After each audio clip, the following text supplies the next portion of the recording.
A 10-year-old boy walked into the Vampire King's castle with just $10, begging him to find his missing brother. The king should have laughed and sent him away. Instead, he took the money, made a promise, and discovered that sometimes the smallest act of faith can bring an ancient monster back to life. The guards at Castle Nightfall hadn't stopped shaking for 3 hours. "There's a kid out there," Marcus whispered, his crossbow trembling in his hands. "Just standing at the gate. Been there since sunset." His partner, an older man named Bill, squinted through the iron bars. Sure enough, a small figure stood motionless in the moonlight, barely tall enough to reach the door's handle. The boy wore a red jacket 2 sizes too big and sneakers that had seen better days. "He's gonna get himself killed," Bill muttered. "We should chase him off before." "Before what?" Marcus's voice cracked. "Before we open that door and the king smells fresh human blood? Are you insane?" But the boy didn't leave. He just stood there, staring at the castle entrance with the kind of determination that made grown men uncomfortable. Finally, after what felt like an eternity, he raised one small fist and knocked. The sound echoed through the stone halls like thunder. Both guards jumped back, nearly dropping their weapons. Nobody knocked on the Vampire King's door. Nobody who wanted to keep breathing anyway. "Don't answer it," Marcus hissed. Too late. The massive oak doors groaned open on their own, revealing a throne room lit by hundreds of flickering candles. And there, seated on a throne made of dark wood and silver, sat King Aldrich. He looked exactly like the stories described, pale skin that seemed to glow in the candlelight, jet black hair that fell past his shoulders, and eyes that burned crimson when the light hit them just right. He wore a simple black shirt and dark pants, nothing fancy, but somehow that made him more terrifying. He didn't need a crown to command respect. The air itself seemed to bend around him. The boy walked in without hesitation. Marcus made a strangled sound. "Give, no." But the boy kept walking, his sneakers squeaking against the polished stone floor. He walked right up to the throne, stopped about 10 feet away, and reached into his jacket pocket. Aldrich raised one eyebrow. For a creature who'd lived over 800 years, he'd seen many things. But a human child marching into his home in the middle of the night? That was new. "You're either incredibly brave," Aldrich said, his voice smooth as silk and twice as dangerous, "or incredibly stupid." The boy pulled out a crumpled $10 bill and held it up with both hands. "I need to hire you," the boy said. His voice shook, but he didn't back down. "My name's Milo Chin. I'm 10 years old, and my brother's missing." Aldrich leaned forward slightly, intrigued despite himself. "Missing?" "Jonah. "He's 15. He disappeared 2 nights ago near the river town, Millbrook? Mom and Dad called the police, but they said he probably just ran away. But Jonah wouldn't do that. He wouldn't leave without telling me." Milo's voice cracked on the last word, but he kept his chin up. "I heard stories about you. They say you can track anything. Anyone. So, I came to hire you. With $10. It's all I have," Milo said quickly. "I was saving it to buy Jonah a birthday cake next week. Chocolate. His favorite." He blinked rapidly, fighting back tears. "But finding him is more important than cake." The throne room fell silent except for the soft crackling of candles. Aldrich studied the boy with ancient eyes that had witnessed the rise and fall of empires. This child had walked past his reputation, past the legends of blood and terror, past every survival instinct humans possessed, just to offer $10 for help nobody else would give. "Why me?" Aldrich asked softly. "Why not hire a detective? A search party?" "Because adults don't listen to kids," Milo said, and suddenly he sounded much older than 10. "They smile and pat our heads and tell us everything will be fine. But I know something's wrong. I can feel it. And everyone says you're the scariest thing in the whole state, so I figured, if something bad took Jonah, only something scarier could get him back." Aldrich almost smiled. "Almost." "Do you know what I am, child?" "A vampire," Milo said without hesitation. "You drink blood. You're like super strong and fast. You've killed people." He shifted his weight nervously. But the stories also say you have rules, that you don't hurt kids, and that you keep your promises. The stories say many things. Are those parts true? Aldrich stood up from his throne, and even though he wasn't particularly tall, maybe 6 feet, the movement made him seem enormous. He descended the steps slowly, each footfall deliberate, until he stood directly in front of Milo. Up close, the boy could see the inhuman perfection of Aldrich's features, the way his skin seemed almost translucent, the faint scent of old books and older blood that clung to him. Milo's heart hammered so hard it echoed in the quiet room. Aldrich reached out one pale hand. Milo flinched, but didn't step back. The Vampire King plucked the $10 bill from Milo's trembling fingers, held it up to the candlelight, and examined it like it was made of gold. "This is a terrible deal for me," Aldrich said finally. "I should throw you out." Milo's face fell. "However," Aldrich continued, tucking the bill into his shirt pocket, "I find myself curious. It's been decades since anyone surprised me, and you, Milo Chin, have done exactly that." His red eyes gleamed. "I accept your offer. I will find your brother." The relief that washed over Milo's face was so profound that even Aldrich felt something strange twist in his chest, something he hadn't felt in centuries. Was it concern? "Thank you," Milo breathed. "Thank you so much, But you'll come with me," Aldrich interrupted. "I work alone normally. But if we're going to find Jonah, I need you to show me where he disappeared. Besides," he added with a slight smirk, "I should keep an eye on my investment. Can't have you getting into more trouble." Milo nodded eagerly. "When do we start?" Aldrich glanced toward the window, where the moon hung fat and full in the October sky. "Right now," he said. "We hunt at night." Behind them, Marcus and Bill watched in stunned silence as the most feared vampire in America walked out of his castle with a 10-year-old boy at his side, heading into the darkness to chase shadows and find answers. And neither guard could shake the feeling that something important had just begun, something that would change everything. The drive to Millbrook took 40 minutes in Aldrich's black car, an old Cadillac that smelled like leather and something Milo couldn't quite identify. The Vampire King drove in silence, his eyes fixed on the dark road ahead, while Milo pressed his face against the window and watched the world blur past. "Tell me about that night," Aldrich said suddenly. "When Jonah disappeared. Every detail matters." Milo sat up straighter. He said he was going to meet his friend Tommy at the old boat dock. They were going to fish before school the next day. "Jonah likes fishing early, says the fish bite better at dawn." He swallowed hard. "But Tommy called our house the next morning asking where Jonah was. He never showed up, and nobody saw anything. Mrs. Patterson, she lives near the river, said she heard a car around midnight. But she hears cars all the time, so she didn't think much of it." Milo's hands twisted together in his lap. "The police found his bike by the dock. The chain was broken. Like someone cut it." Aldrich's grip tightened on the steering wheel, but he said nothing. They reached Millbrook just as the first gray light of dawn started creeping across the horizon. Aldrich parked near the edge of town, far from the main streets, and pulled a dark hood over his head. Direct sunlight would be inconvenient, he explained, catching Milo's curious look. "But shadows and early morning I can manage. Stay close." The boat dock sat at the edge of Millbrook River, a sad collection of rotting wood planks and rusted posts that nobody had maintained in years. Milo led Aldrich to where the police had found Jonah's bike, a blue 10-speed now leaning against the patrol station's evidence room. But Aldrich wasn't interested in the bike.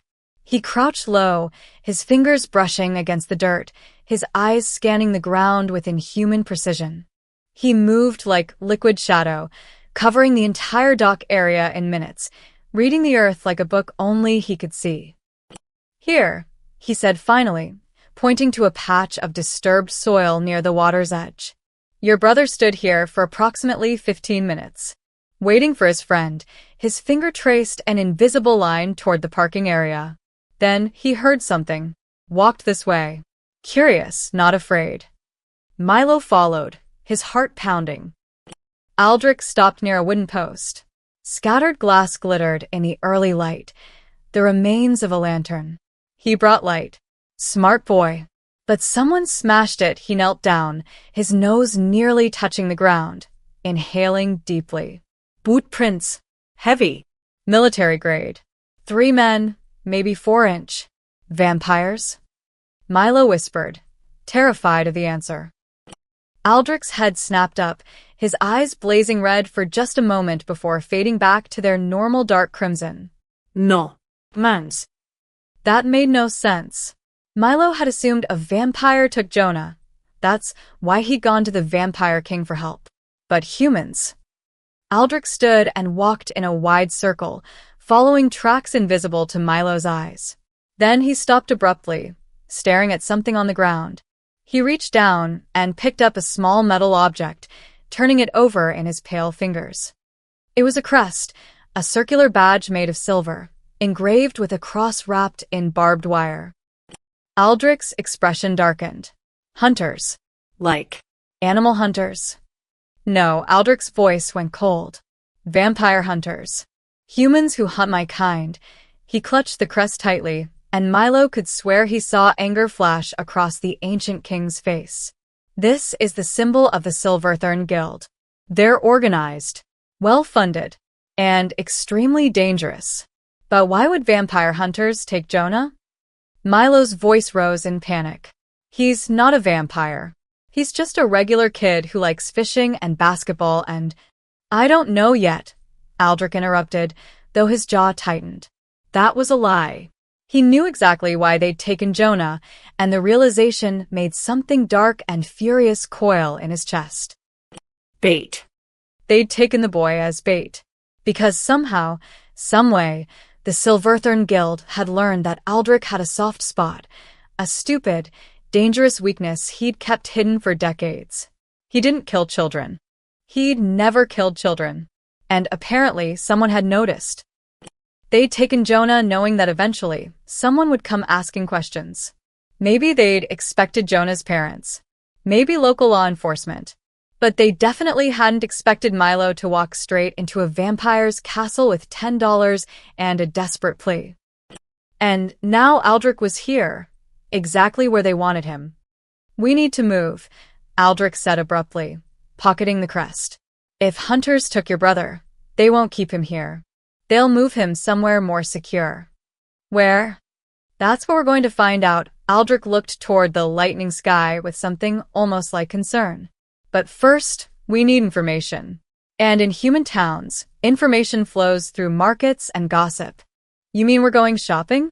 Milo asked incredulously. Aldrich's lips twitched into something that might have been a smile. Something like that. Come. We have work to do before the sun gets too high. As they walked back toward the car, Milo didn't notice Aldrich glance back at the dock one more time, his expression grim. The Vampire King had already decided something important. He wouldn't tell Milo the truth about the bait. Not yet. The boy had enough fear already. But Aldrich would find Jonah.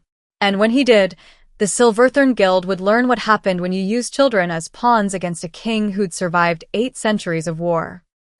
By mid-morning, they'd reached Crossroads, a bustling market town 30 miles north of Millbrook where farmers, traders, and travelers converged every Saturday. The main street thrummed with activity, vendors shouting prices, children weaving between stalls, the smell of fresh bread and roasted corn filling the air. Aldrich kept his hood low and his movements careful, staying in the shadows of awnings and buildings. The sun wouldn't kill him, but it would weaken him considerably. More importantly, it would draw attention they didn't need. Stay beside me, Aldrich murmured to Milo. Don't wander off. And if anyone asks, I'm your uncle. You don't look anything like my family, Milo pointed out. Distant uncle. Very distant. They moved through the market systematically, Aldrich's eyes scanning faces and listening to conversations with his supernaturally sharp hearing. He caught fragments, gossip about crop prices, complaints about the weather, speculation about the upcoming election. Then, near a fruit stand, he heard it. Saw him with my own eyes, I swear, a woman in a floral dress whispered to her companion. The Vampire King. Walking through town with a child. In broad daylight. Her friend scoffed. Betty, you've been reading too many of those vampire romance novels. I'm serious. My cousin in Millbrook saw them at dawn. Said the king was looking for something. Or someone. Aldrich steered Milo away quickly, but the damage was done. Word was spreading. He could feel eyes on him now, suspicious glances, hushed conversations stopping abruptly as they passed. People are staring, Milo whispered nervously. Let them stare. We need information, and fear makes people talk. Aldrich guided them toward a quieter section of the market where an old pawn shop sat wedged between two larger stores. The sign read Burke's Trading Post, We Buy Anything. Inside, the shop was crammed floor to ceiling with random objects, old guitars, antique clocks, jewelry, weapons. Behind the counter sat a grizzled man with a gray beard and sharp eyes that missed nothing. We're closed, he said flatly, not looking up from his newspaper. Aldrich placed a single silver coin on the counter, genuine silver, old enough that the date had worn off. The kind of coin that hadn't been in circulation for over 100 years. Burke's eyes snapped up. He stared at the coin, then at Aldrich's hooded face, then at Milo. You've got 5 minutes, Burke said, pocketing the coin with practiced speed. A hunter caravan, Aldrich said quietly. Silverthorn Guild. They passed through this region in the last 2 days. I need to know where they went. Burke's expression didn't change, but Milo saw his hand drift beneath the counter, probably toward a weapon. That's dangerous information, friend. The kind that gets people killed. Aldrich placed 2 more silver coins on the counter.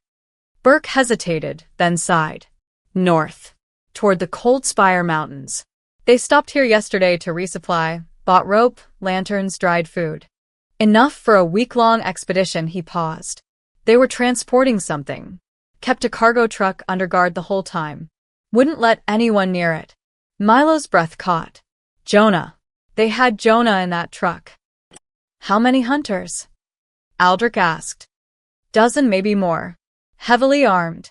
They weren't hiding what they were, walked around with their crests showing, like they wanted everyone to know. Burke leaned forward slightly. Word of advice? Whatever business you have with them, it ain't worth it. Silverthorn doesn't play games. Neither do I, Aldrich said softly. Burke's eyes widened slightly as recognition dawned. Jesus Christ. You really are him. The king, he looked at Milo. And the kid from the rumors. You're hunting together? He hired me, Aldrich said with a slight edge of amusement. For what? My brother, Milo blurted out. They took my brother. We're getting him back. Burke's weathered face softened marginally. Kid, I don't know what they told you, but Silverthorn doesn't just grab random teenagers. If they took your brother, there's a reason. And that reason probably involves. He glanced at Aldrich meaningfully. I'm aware. Aldrich cut him off. The Cold Spire Mountains. How long ago did they leave? 12 hours, give or take. They'll be reaching the foothills by now. Burke pulled out a worn map and spread it across the counter, pointing to a route marked in faded pencil. There's an old logging road that cuts through here. Leads to an abandoned outpost the hunters sometimes use as a staging area. If they're planning something big, that's where they'd set up camp. Aldrich studied the map with intense focus, committing every detail to memory. One more thing, Burke added quietly. The hunters weren't alone. There was someone else with them, a woman in a black coat. Didn't see her face, but she was giving orders. The hunters treated her with respect. Fear, even. A name? Burke shook his head. Nobody said it out loud. But I heard one of them call her the Collector. Aldrich went very still. Even Milo could sense the shift in his demeanor, a sudden tension that made the air feel heavier. You know her? Milo asked. Of her, Aldrich said grimly. She's a hunter who specializes in capturing vampires alive. For experiments, his voice dropped to barely a whisper. If she's involved, this is bigger than I thought. They left Burke's shop quickly, stepping back into the busy market street. But now everywhere they looked, people were watching. Phones came out. Photos were snapped. A mother pulled her child behind her skirt as they passed. The vampire king is here, someone whispered loudly. With a kid. What's he planning? Panic rippled through the crowd like a living thing. Aldrich grabbed Milo's hand firmly. Time to go. Now. They hurried back toward the car as the whispers grew louder, as fear spread like wildfire through Crossroads Market. By sunset, the whole state would know the vampire king was on the move. And the Silverthorn Guild would be waiting. The logging road was barely a road at all, just two muddy tire tracks cutting through dense forest, overgrown with weeds and broken branches. Aldrich drove slowly, his eyes scanning the darkening woods on either side. The sun had finally set, and Milo could see the tension drain from the vampire king's shoulders as shadows embraced them. We're close, Aldrich murmured. I can smell campfire smoke. And gunpowder. Milo pressed his face to the window, seeing nothing but trees and darkness. How far? Half a mile, maybe less. There. The windshield exploded. Aldrich jerked the wheel hard right as gunfire erupted from the forest. Bullets punched through the car's metal frame with deafening cracks. The Cadillac careened off the road, smashing through underbrush before slamming into a massive oak tree. Out. Now. Aldrich shouted, kicking his door open. Milo fumbled with his seatbelt, his hands shaking violently. Aldrich yanked him through the driver's side door just as another volley of bullets shredded the passenger seat where Milo had been sitting seconds before. Behind the log run, they scrambled across the forest floor as muzzle flashes lit up the darkness. Milo dove behind a fallen tree trunk, his heart hammering so hard he thought it might burst. Aldrich landed beside him with inhuman grace, not even breathing hard. Stay down, Aldrich commanded. Do not move. Do not make a sound. But, Milo, Aldrich's red eyes blazed in the darkness. Trust me. Then he was gone. Milo pressed himself against the rotting wood, squeezing his eyes shut as the sounds of combat exploded around him. He heard shouting. There. Left flank.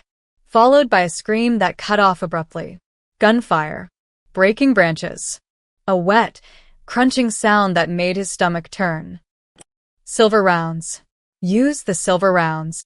More gunfire, then a voice filled with terror. Where is he? Where'd he? Silence. Then another scream. Milo counted 6 distinct voices. Now he counted 4. Then 3. The sounds moved deeper into the forest, away from his hiding spot, but he didn't dare look.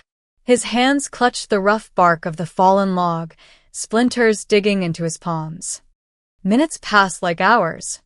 Finally, footsteps approached, light controlled. Milo's breath caught. It's me, Aldrich's voice came softly. You can look now.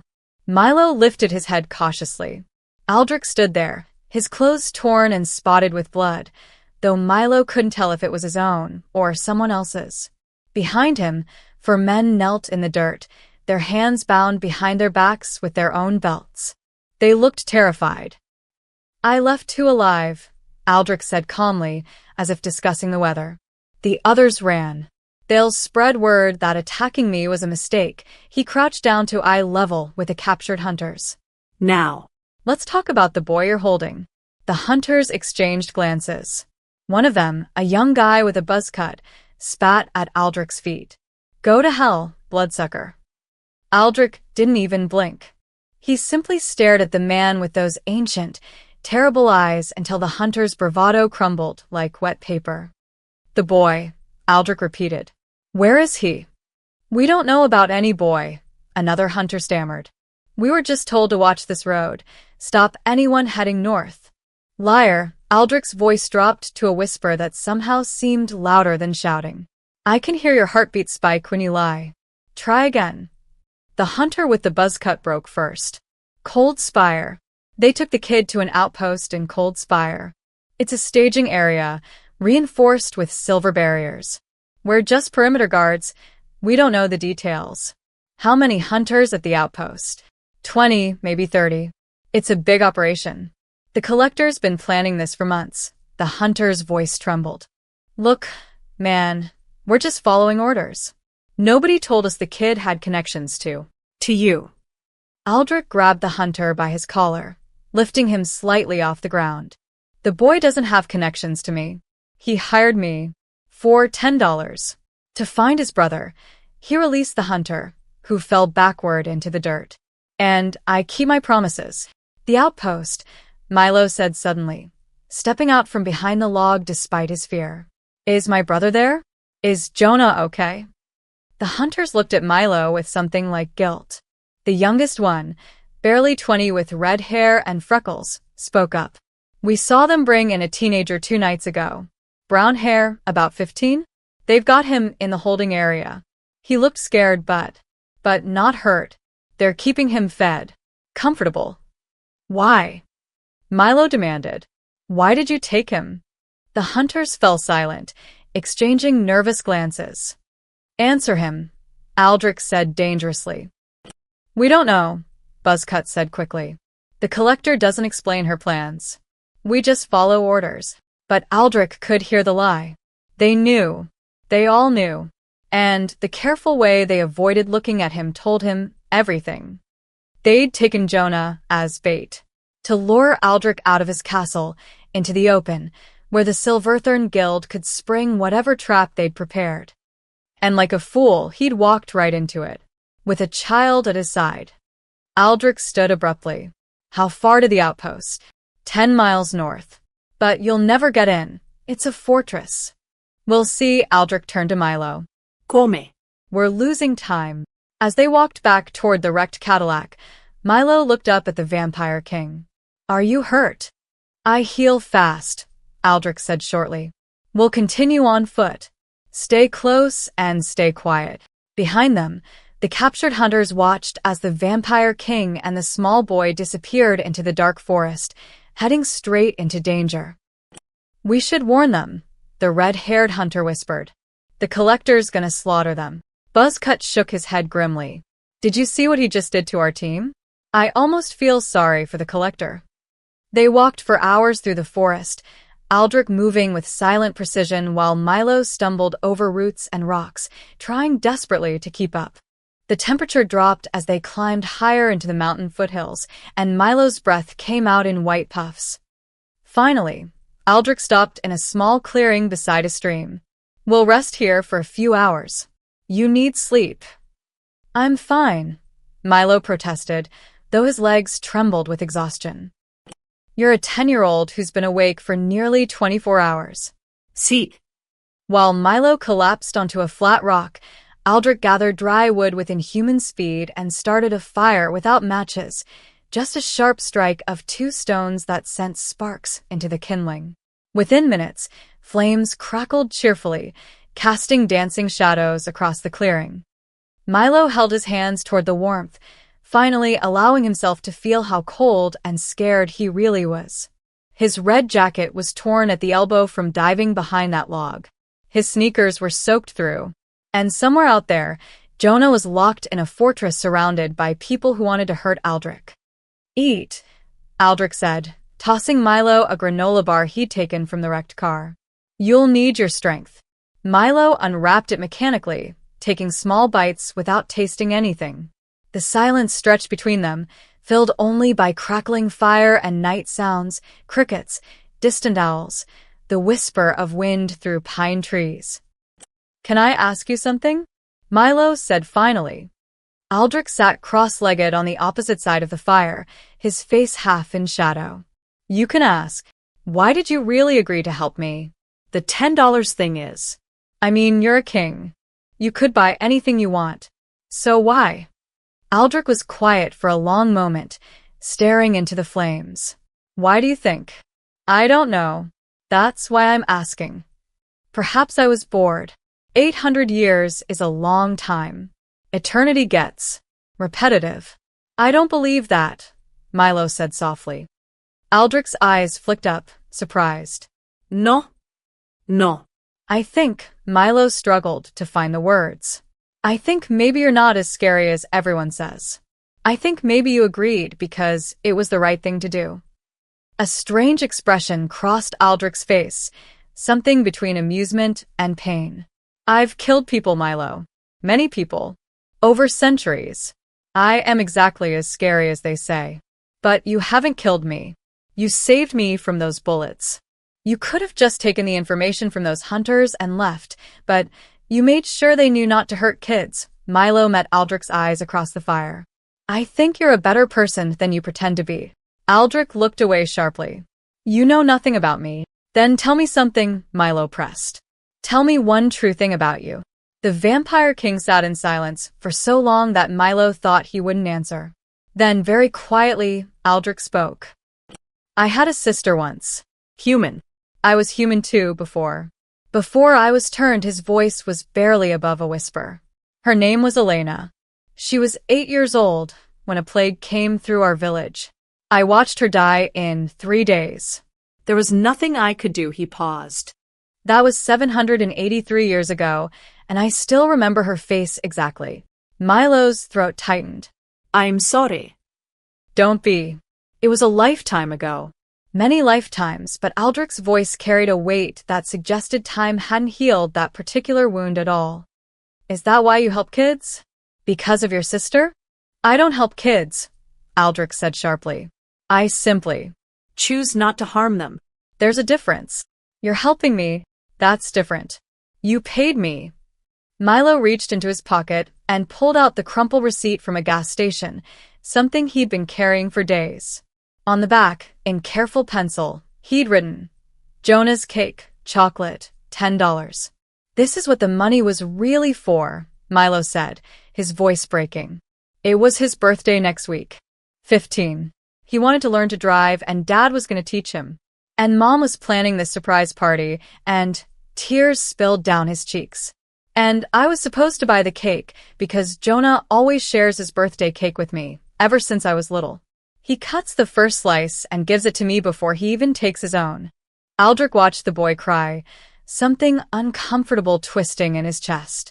This small, broken family, a mother planning parties, a father teaching driving, 2 brothers sharing cake. It was so painfully human. So fragile. So unlike the humans who'd hunted his kind for centuries, who'd burned his friends and staked them in their sleep. We'll find him, Aldrich heard himself say. And he'll have his birthday. With cake. Milo wiped his eyes on his torn sleeve. You promise? Aldrich should have said no. Should have explained that promises were dangerous, that nothing was certain, that the Silverthorn Guild was powerful and this rescue might be impossible. But instead, he said, I promise. Milo's shoulders relaxed slightly. He curled up near the fire, using his jacket as a pillow. Thank you for not lying to me. About the scary stuff, I mean. Everyone else treats me like a baby, but you tell me the truth. Aldrich said nothing. Because he was lying about the biggest thing of all. He knew why they'd taken Jonah. Knew this was a trap. Knew that telling Milo the truth would shatter what little hope the boy had left. So he sat by the fire through the long night, keeping watch, and carried the weight of his lie alone. Dawn broke cold and gray over the cold Spire Mountains. Milo woke shivering, the campfire reduced to smoking embers. Aldrich stood at the edge of the clearing, staring up at the snow-capped peaks that loomed above them like jagged teeth. We need to move, Aldrich said without turning around. The outpost is up there. Another 6 miles, mostly vertical. Milo struggled to his feet, his muscles screaming in protest. Every part of him ached from yesterday's chaos, the car crash, the running, sleeping on cold ground. But he forced himself to stand straight. Jonah had been missing for 3 days now. 3 days of fear and confusion. Milo wouldn't let him wait any longer. They started climbing. The forest path quickly gave way to rocky terrain slick with morning frost. Milo's sneakers, never meant for mountain hiking, slipped on nearly every step. His hands were raw from grabbing at rocks and branches to keep his balance. The air grew thinner, colder, until each breath felt like swallowing ice. Aldrich moved ahead with effortless grace, never once losing his footing, but he kept glancing back to check on Milo's progress. After the first hour, the boy was falling further and further behind. I'm okay, Milo gasped when Aldrich stopped to wait. Just give me a minute. We don't have minutes. The higher we climb, the more exposed we are. Aldrich looked at the sky with barely concealed concern. And if the sun breaks through those clouds? I said I'm okay. Milo snapped, then immediately felt guilty. Sodhi. I can do this. But 20 minutes later, Milo stumbled on a patch of ice and went down hard, skinning both palms on sharp rocks. He bit his lip to keep from crying out, but tears leaked from his eyes anyway, from pain, from exhaustion, from the overwhelming fear that he wasn't strong enough for this. Aldrich appeared beside him instantly. Let me see. Fine. You're bleeding. And you can barely stand. Aldrich crouched down. Get on my back. What? No. I'm not a baby.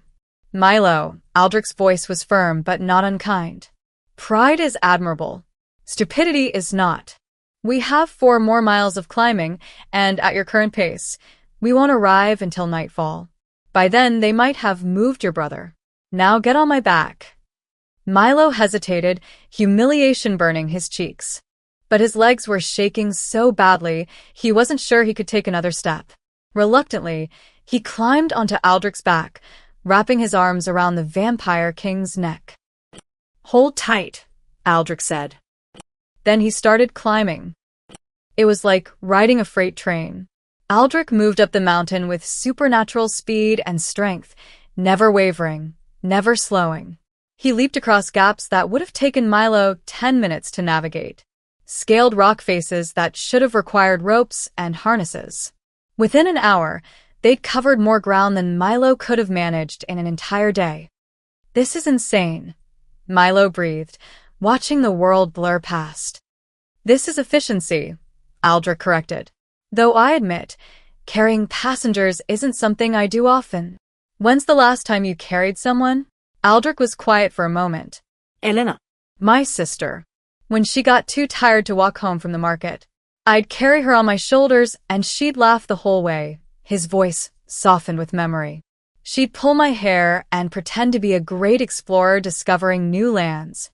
She sounds nice. She was. Stubborn, though. Like someone else I know. Milo almost smiled. But then he noticed something that made his blood run cold.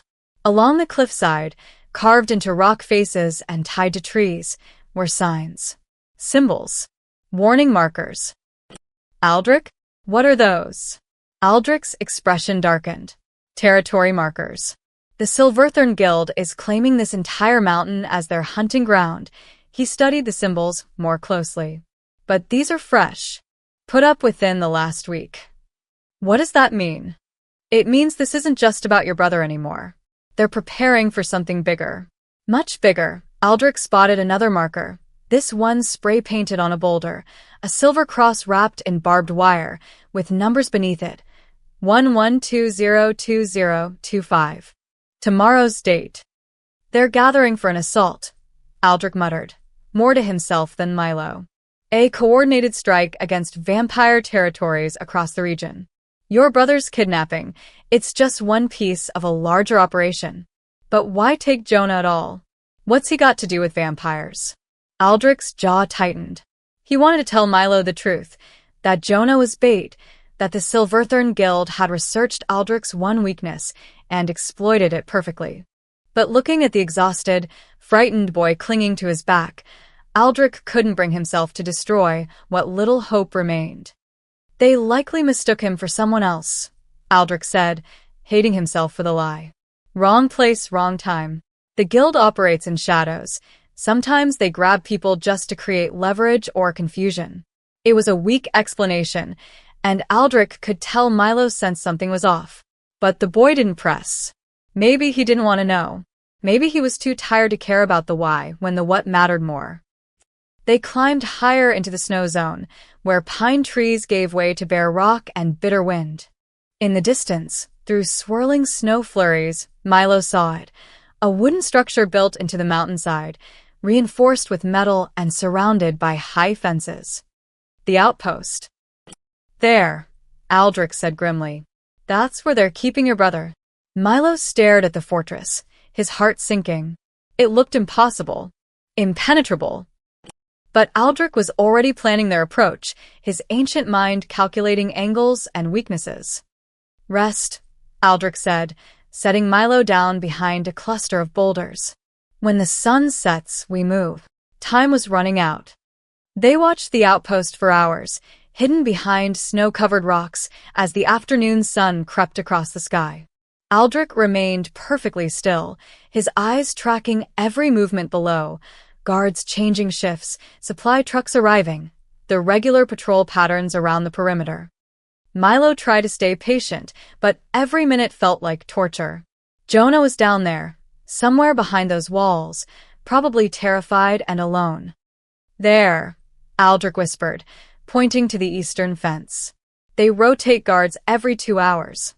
There's a 40-second gap when the old guard leaves before the new one arrives. That's our window." 40 seconds isn't much time. "It's enough?" Aldrich studied the compound layout. The main building has 3 entrances, front gate, loading dock, and an emergency exit on the north side. All heavily monitored. But they've made a mistake. What mistake? They built their fortress to keep vampires out. Silver-reinforced doors, UV floodlights, blessed barriers. Aldrich's eyes gleamed. But those defenses are designed to stop someone breaking in with force. They're not expecting a distraction. Milo understood immediately. "You need me to get their attention.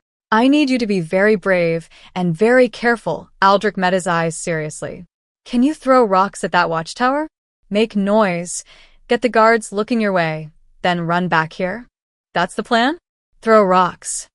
Sometimes the simplest plans work best. While they're distracted, I'll slip inside through the shadows. Find your brother. Get him out. What if they catch me? They won't. You're fast, you're small, and you'll have a head start. But Milo, Aldrich gripped his shoulder firmly. If something goes wrong, if they get too close, you run. You don't wait for me. You don't try to be a hero. You run back down the mountain, and you find help. Understood? Milo nodded, though his hands were shaking. As the sun dipped lower, casting long shadows across the compound, they moved into position. Milo crept along the tree line until he was within throwing distance of the eastern watchtower. His pockets bulged with rocks he'd collected. He looked back once. Aldrich gave a single nod. Milo threw the first rock. It cracked against the watchtower's metal siding with a loud clang. Immediately, a guard's head appeared over the railing, scanning the forest. Milo threw another, then another, each one hitting the tower like a drum beat. "Hey, someone's out there," the guard shouted, raising his rifle. "East perimeter." More guards rushed toward the tower, their attention fully focused on the tree line. Searchlights swung toward Milo's position. "I see movement. 50 yards out." Milo grinned despite his terror. Then he turned and ran, crashing through underbrush deliberately loudly, making sure they heard every step. Behind him, shouts erupted. Boots pounded against frozen ground. After him. Don't let him escape. But Milo was already zigzagging through the trees, using his small size to slip through gaps the adults couldn't follow easily. His heart hammered wildly as he led them further from the compound, exactly as planned. Meanwhile, on the opposite side, Aldrich moved like living shadow. With the guards distracted, he scaled the fence in seconds, dropped silently into the compound, and pressed himself against the main building's wall. The UV floodlights couldn't track what they couldn't see. He slipped through a loading dock door left carelessly ajar, finding himself in a dimly lit corridor. The smell hit him immediately: human fear, stale coffee, gun oil, and something else. The metallic tang of silver. Aldrich moved through the outpost like a ghost, checking rooms quickly and silently. Storage, armory, communications room, barracks. Then he found the holding area. 3 cells, built with silver bars. 2 were empty. The third contained a sleeping bag, a tray of half-eaten food, and a brown-haired teenager sitting with his knees pulled to his chest. Jonah Chun.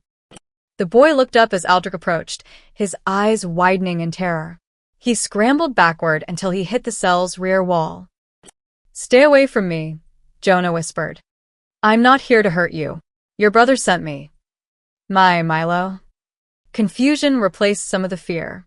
What are you talking about? Milo hired me to find you. I'm getting you out. Aldrich examined the cell door.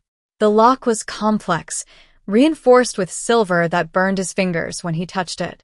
He gritted his teeth and forced himself to grip it anyway, ignoring the searing pain as his skin blistered. You're a vampire, Jonah breathed. Oh God, Milo hired a vampire. The Vampire King, actually, Aldrich corrected, still working the lock. And your brother paid me $10, which makes this officially the worst deal I've ever made. The lock clicked. There. Let's go. Jonah didn't move. Why should I trust you? Because I just burned my hands opening that door. Because your little brother walked into my castle alone and demanded I help him. And because Aldrich paused, hearing footsteps approaching. We don't have time for this. Move.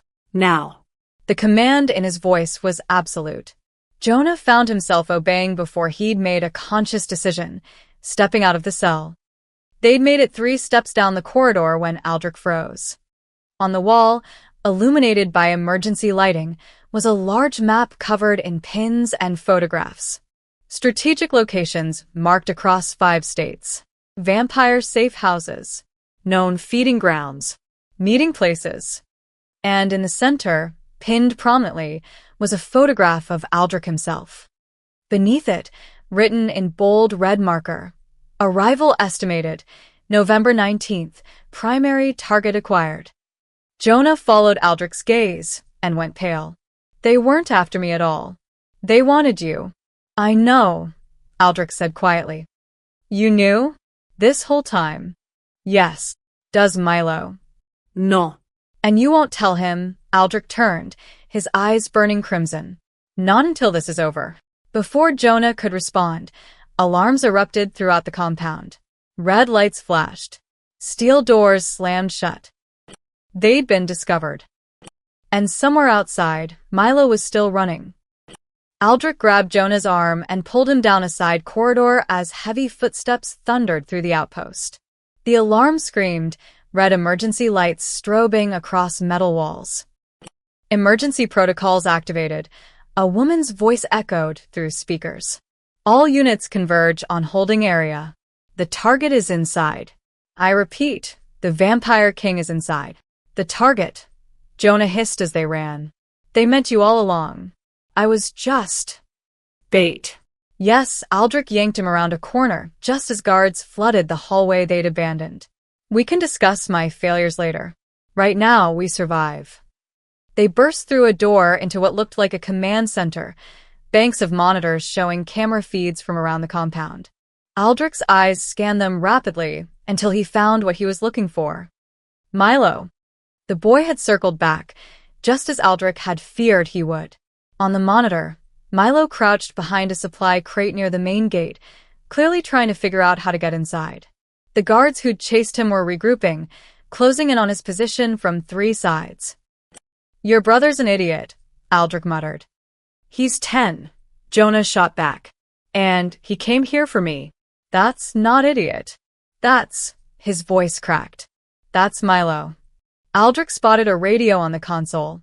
He grabbed it and cycled through frequencies until he heard chatter. East Perimeter. Kid couldn't have gone far. Forget the kid. The king is priority 1. The collector wants them both alive. She's en route now. ETA 10 minutes. Aldrich clicked off the radio, his mind racing. 10 minutes before the collector arrived. They needed to get Milo and escape before then, but the entire compound was on lockdown. There, Jonah said suddenly, pointing at a monitor. That loading dock. The truck that brought me here, it's still there, keys probably in the cab. If we can reach it. The loading dock is on the opposite side from your brother. So we split up. I get the truck, drive it to the main gate, you grab Milo. We crash through and go. Aldrich stared at the teenager. You're 15. Can you even drive? Dad's been teaching me in parking lots. I can handle it. This is insane. You have a better idea? Aldrich didn't. And time was bleeding away. He made a decision that would have horrified him 800 years ago, trusting a human child with their escape. Lua ding dok. 5 minutes. If I'm not there, you'll be there, Jonah said firmly. Milo believes in you. That's good enough for me. They split up at the next junction. Jonah headed left toward the loading area while Aldrich moved right, toward the main gate and the small boy hiding there. Outside, Milo heard the alarms and understood with sinking dread that something had gone wrong. He should run. Aldrich had told him to run if things went bad. But Jonah was in there. And so was Aldrich. He couldn't just leave them.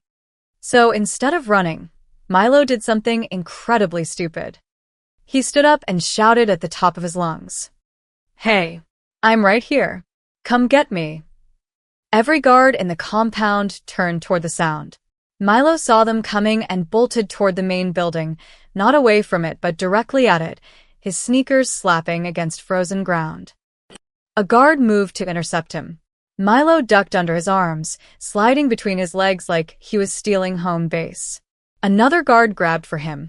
Milo twisted away, his small size suddenly an advantage. Somebody catch that kid. Milo crashed through an unlocked door and found himself in a hallway full of surprise hunters. He kept running, taking random turns, completely lost but moving on pure adrenaline and terror. Then a familiar figure stepped out of the shadows ahead. Aldrich. Milo gasped. What part of runaway was unclear? But there was something almost like relief in Aldrich's eyes. He grabbed Milo's hand. Come. Now. They ran together through the maze of corridors, Aldrich somehow knowing exactly which turns to take. Behind them, hunters gave chase, their shouts echoing off metal walls. They burst out into the loading area just as a supply truck's engine roared to life.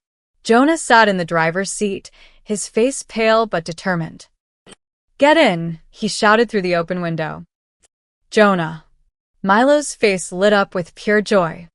Aldrich threw open the passenger door and literally tossed Milo inside before climbing in himself. Drive. Now. Jonah slammed the gas pedal. The truck lurched forward, engine screaming.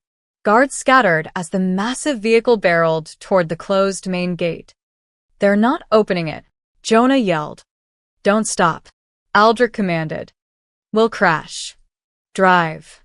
Jonah closed his eyes and pressed the pedal to the floor.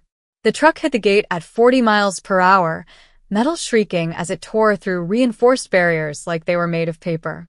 They crashed through in an explosion of twisted steel and broken wood, the truck fishtailing wildly before Jonah regained control. In the passenger seat, Milo looked up at his brother with tears streaming down his face. You're okay. You're really okay. Of course I'm okay, you little maniac, Jonah said, his own voice thick with emotion. But you, walking into a vampire castle? Are you insane? He promised to help, Milo said simply, looking at Aldrich. Jonah glanced at the vampire king, then back at the road. You knew they were using me to trap you. And you came anyway. I made a promise, Aldrich said quietly. To a 10-year-old.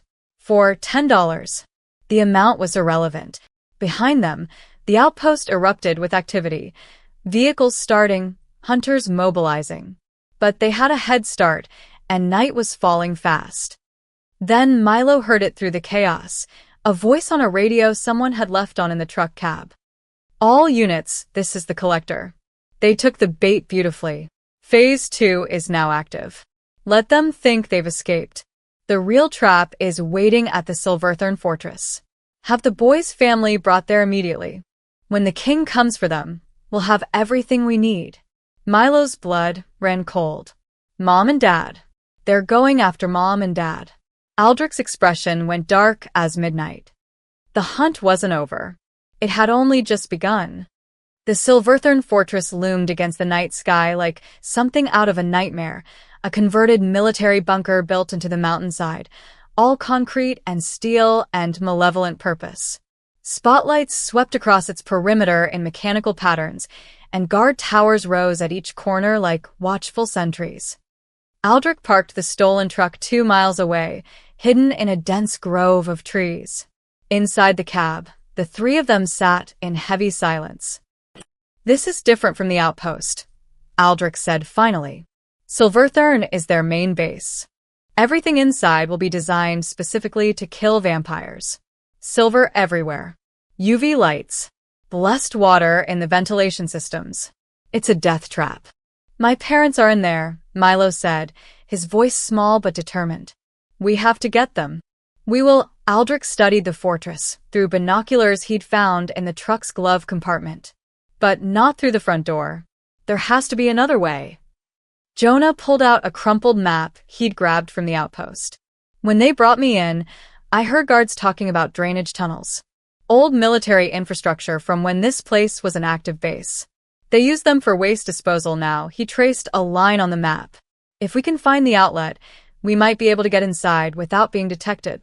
"Drainage tunnels," Aldrich repeated. "You mean sewers. You're 800 years old. I figured you've seen worse." Despite everything, Aldrich almost smiled. Fair point. They found the drainage outlet 20 minutes later, a rusted grate half hidden by overgrown bushes, water trickling out into a rocky stream. The smell was exactly as terrible as expected. "I'll go," Milo said immediately. "Absolutely not," Aldrich and Jonah said in unison. "I'm the smallest. I can fit through easier. And if something goes wrong, you two are stronger. You can fight your way out." Milo looked between them. "It makes sense, and you know it." Aldrich wanted to refuse. Every instinct screamed against sending a child into danger. But Milo was right. His small size was an advantage in the narrow tunnels, and they needed Aldrich's strength and speed for when things inevitably went wrong. "You get in, you find your parents, you get them to the tunnel exit," Aldrich said firmly. No heroics. No detours. "In and out." "What about you?" "I'll create a distraction. Something loud enough to pull most of the guards away from the detention area." Aldrich's eyes gleamed crimson. "They wanted to trap a vampire king. Let's give them what they asked for." Jonah grabbed Milo's shoulder before his brother could climb into the tunnel. "Be careful." "And Milo, thank you for coming after me, for not giving up." Milo hugged him fiercely. Brothers don't give up on each other. Then he was gone, crawling into the darkness of the drainage tunnel, his red jacket disappearing into shadow. Aldrich watched him go, that uncomfortable feeling twisting in his chest again. "If anything happens to him." "It won't," Jonah said. "Milo's tougher than he looks. Takes after our mom." "Tell me about them. Your family." Jonah seemed surprised by the question. "Dad's a mechanic. Works too much, but always makes time for us. Mom's a teacher, 3rd grade. She does this thing where she makes pancakes shaped like animals on Sundays." His voice softened. "They're good people. They don't deserve this." "No," Aldrich agreed quietly. "They don't." Inside the tunnel, Milo crawled through filth and darkness, trying not to think about what he was touching or breathing. Water dripped from above, and the sound of his breathing echoed eerily. But he kept moving, following the tunnel as it sloped upward into the fortress itself. After what felt like hours but was probably only 15 minutes, he saw light ahead, a grate looking into what appeared to be a storage room. Milo pressed his face against the metal bars, checking for guards. Empty. He pushed against the grate. It was loose, corroded by years of moisture. With effort, he managed to work it free enough to squeeze through, dropping into the storage room with a soft thud. His heart hammered as he crept to the door and peered out. A long corridor stretched in both directions, industrial and cold. Signs on the walls pointed to different sections. Armory. Command Center. Detention block. Milo headed for detention. He moved like Aldrich had taught him during their journey, staying close to walls, minimizing his profile, pausing to listen before rounding corners. Twice he had to duck into alcoves as guards passed. His hands shook the entire time. Then he heard his mother's voice. "Someone will come for us. Our boys are smart. They'll get help." "Nobody's coming, lady," a guard's voice interrupted. "Your kids are probably dead already. The king doesn't leave witnesses." Rage flooded through Milo. He stepped around the corner before he could think better of it. "Hey," he shouted. My brother's alive. And the king kept his promise. The guard spun around, shock crossing his face. What the? Milo didn't wait. He ran straight at the detention door, which stood partially open, and dove through. Inside, his parents sat handcuffed to chairs, their faces reflecting shock and overwhelming relief. Milo, his mother gasped. No time, Milo panted, working at her handcuffs with shaking fingers. We have to go. Now. Outside, an explosion rocked the fortress. Aldrich had begun his distraction. Alarm screamed. Guards shouted. Heavy footsteps thundered past the detention room as hunters mobilized toward the threat. The guard who'd been watching Milo's parents rushed out, leaving them momentarily alone. Milo finally got his mother's cuffs open, then moved to his father's. How did you get here? His father asked urgently. Long story. Involves a vampire king and $10. What? I said long story. The cuffs clicked open. They were free. The tunnel, Milo said, grabbing his mother's hand. This way. They ran back through the corridors, Milo retracing his path with desperate speed.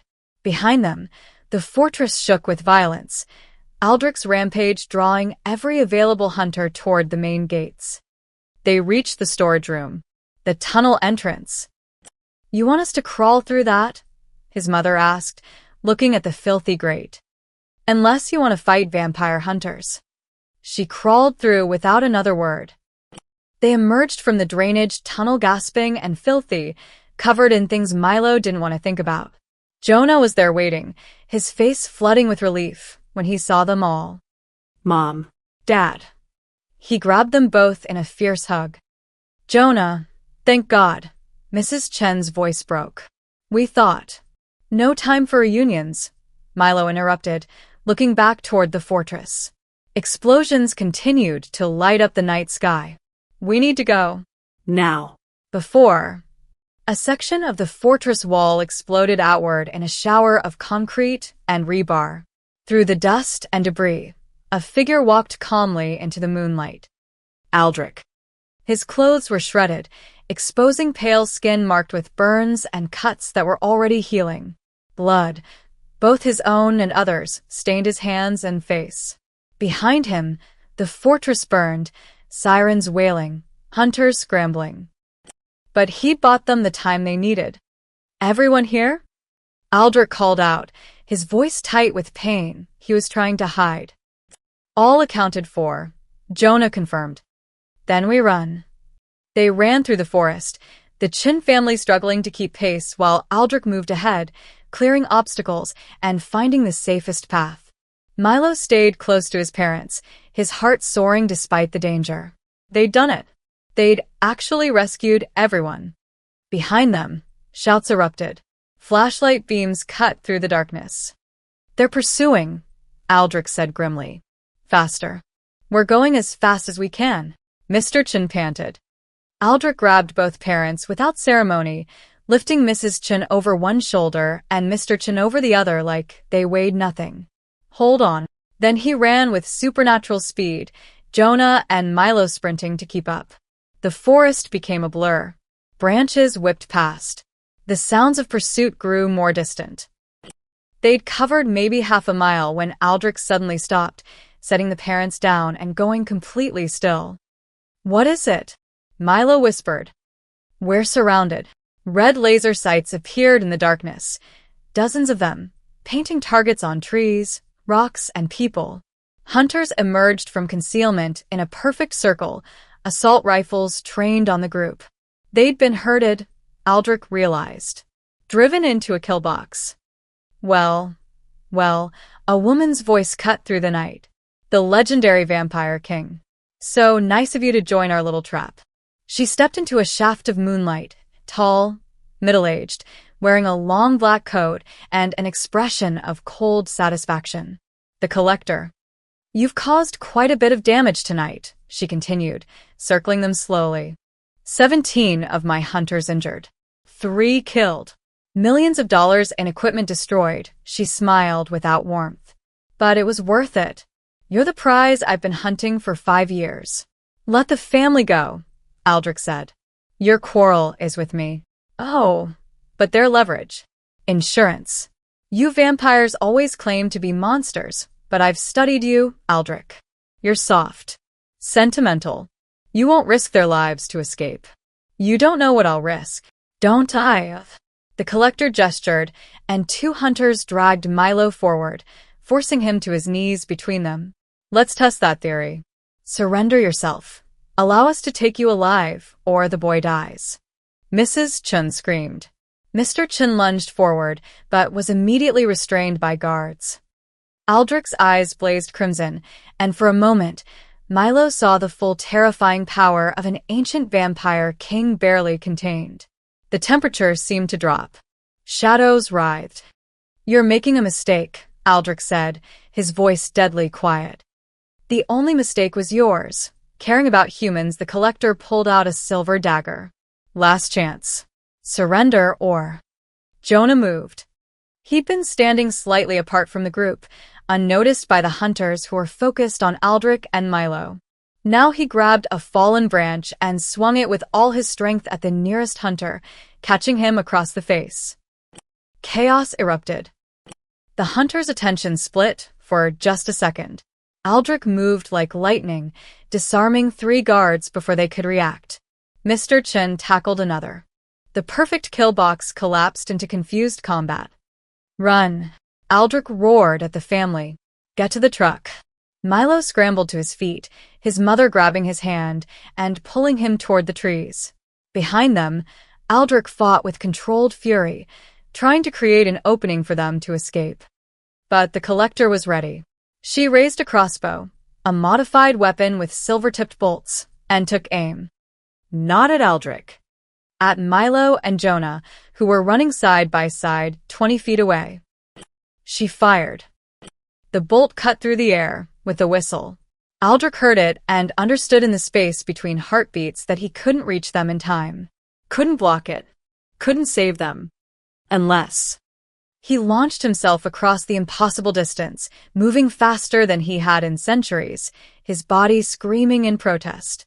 He reached the brothers just as the silver-tipped bolt arrived, and stepped directly into its path. The bolt hit Aldrich square in the chest, punching through his sternum and lodging near his heart. Silver. Burning. Agonizing. He collapsed, blood spreading across his shredded shirt. No! Milo screamed, dropping to his knees beside the fallen vampire. No, no, no. Run! Aldrich gasped, his face twisted in pain. Silver poisoning spread through his system like wildfire. Leave me. Run. Not a chance, Jonah said fiercely. He grabbed one of Aldrich's arms while Milo grabbed the other. We're getting you out of here. You can't. I'm too heavy. Shut up and let us try. Milo sobbed. The brothers pulled with all their strength, dragging the vampire king toward the tree line. Their parents appeared on Aldrich's other side, helping lift and carry him despite their own exhaustion and terror. Behind them, the collector screamed orders. After them. Don't let them escape. But something happened that nobody expected. The hunters hesitated. They'd just watched 2 children and their parents refuse to abandon the monster they'd been taught to fear. Watched a vampire take a killing blow meant for humans. Watched a family, fragile, mortal, powerless, choose loyalty over survival. What are you waiting for? The collector shrieked. Shoot them. Several hunters lowered their weapons. This isn't right, one muttered. They're just kids. I said fire. But the moment had passed. The Chin family disappeared into the forest, carrying their unlikely savior into the darkness, while behind them, the Silverthorn Guild fractured under the weight of a moral question they'd never expected to face.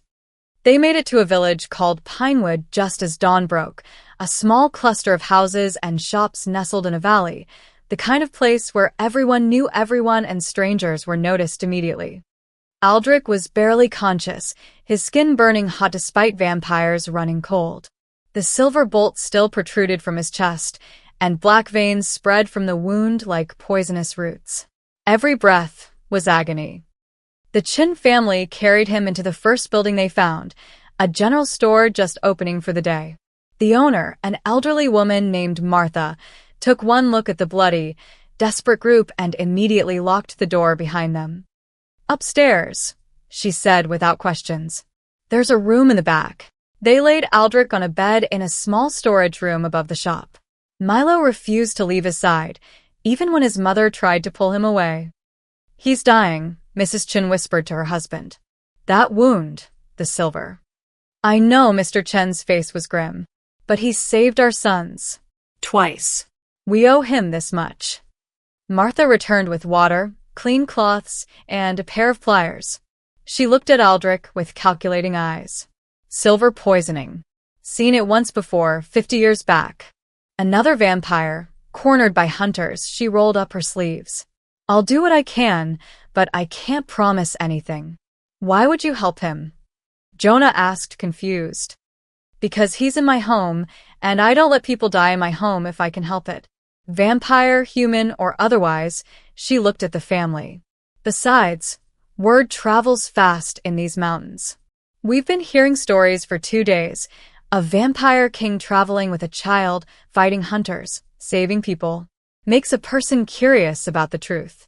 Martha worked on Aldrich for over an hour, finally extracting the silver bolt with a sickening squelch. Black blood poured from the wound. Aldrich convulsed, his eyes rolling back. "Hold him down," Martha commanded. They did, Milo gripping Aldrich's hand with fierce determination. "Don't you dare die," the boy whispered. "You promised. You promised we'd get Jonah back, and he'd have his birthday cake. You keep your promises." Whether Aldrich heard him or not, no one could say. But slowly, painfully, the black veins began to recede. The wound started to close, vampire healing finally overcoming the silver poisoning. By mid-morning, he'd stabilized into a deep, death-like sleep. That's when the hunters arrived. Milo heard them first, vehicles pulling into the village square, doors slamming, raised voices. He ran to the window, and his heart sank. Dozens of them. Armed. Organized. The collector stood at their center, directing teams to search each building. "They're here," Milo said, his voice hollow. Mr. Chin moved to the window. "There's too many. We can't fight them." "We don't have to fight," Mrs. Chin said suddenly. She looked at her husband with the same determination Milo had shown 3 days ago. "We just have to make it very, very difficult for them to do the wrong thing." 5 minutes later, the Chin family walked out of the general store into the village square. Milo carried a makeshift sign reading, "The Vampire King saved us." Jonah held another. "He protected children." The collector spotted them immediately, her face twisting with rage. "Seize them." Hunters moved forward. Mrs. Chin stepped in front of her sons, arms spread wide. "You'll have to go through me first." "And me," said Martha, emerging from her store. "And me," said the blacksmith from across the square, carrying his hammer. "And us," said more villagers, filing out of their homes and shops, forming a human wall between the hunters and the Chin family. The collector stared in disbelief. "These people are harboring a vampire. A monster?" "That monster took an arrow meant for 2 children," Martha said loudly. "I saw the wound. Silver through the heart. He should be dead, but he spent his last strength getting these kids to safety. He's killed people," the collector shouted. "He's a predator." "So are you," Milo said, his young voice cutting through the tension.